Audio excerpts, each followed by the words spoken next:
Jerusalem lay in ruins. The walls were broken, and the people were exposed. When Nehemiah heard the report, he wept, fasted, and prayed.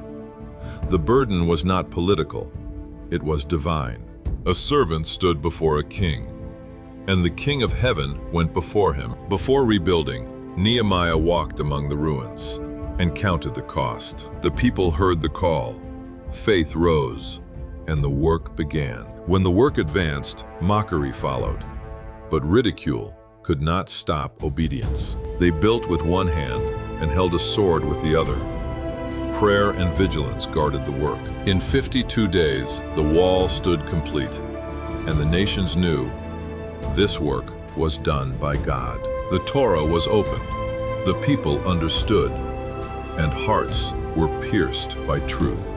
Confession rose, worship returned, and the covenant was restored.